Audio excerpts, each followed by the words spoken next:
ہر وقت کچھ نہ کچھ کھاتی رہتی ہو، اس سے بہتر تو یہ تھا کہ واک کر لیتی۔ آپ ماما سے پیپر سائن کروا لیں، اس کے بعد ہم دونوں نے واک ہی کرنی ہے۔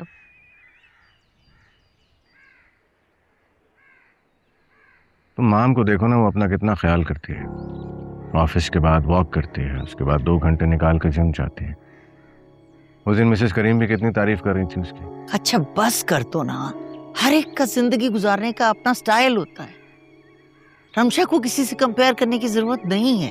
رمشا کو کسی کمپیریزن سے فرق ہی نہیں پڑتا۔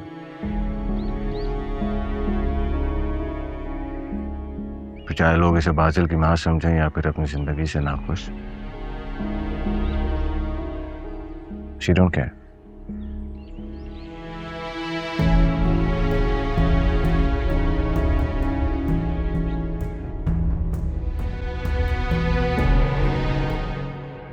کوئی کیوں ناخوش سمجھنے لگا؟ یہ تو ناخوش رکھنے والے کو ہی پتا ہے کہ متاثرہ فریق دنیا کو کیسا دکھائی دے رہا ہے۔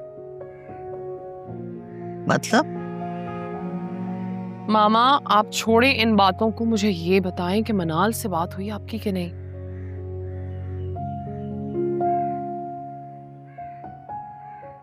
ارے کنزا، کل آپ آئی تھی، میں تمہیں بتانا ہی بھول گئی۔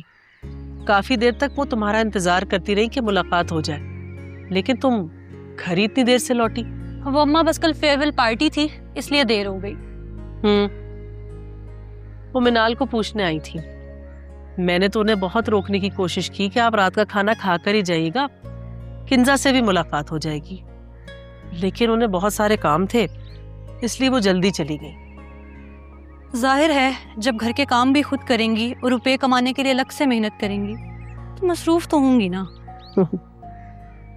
ہاں، میری آپا بہت محنتی ہے، انہوں نے ساری زندگی بہت محنت کی، اپنے بچے خود سنبھالے، گھر کے سارے کام بھی کیے، اور تو اور ہر چیز کے اخراجات کا بوجھ بھی وہ خود ہی اٹھاتی رہی۔ ان کے مقابلے میں میں بہت خوش قسمت رہی، اللہ نے مجھے بہت اچھی زندگی گزارنے کا موقع دیا۔ وہ اس لیے کہ آپ کو میرے ابو کے جیسے غیرت مند اور محنتی شوہر ملے، جنہوں نے ساری زندگی اخراجات کا بوجھ بھی اپنے کندھوں پر اٹھایا، اور اب اسامہ ماشاءاللہ سے ان کا بیٹا ان سے بھی 2 ہاتھ آگے۔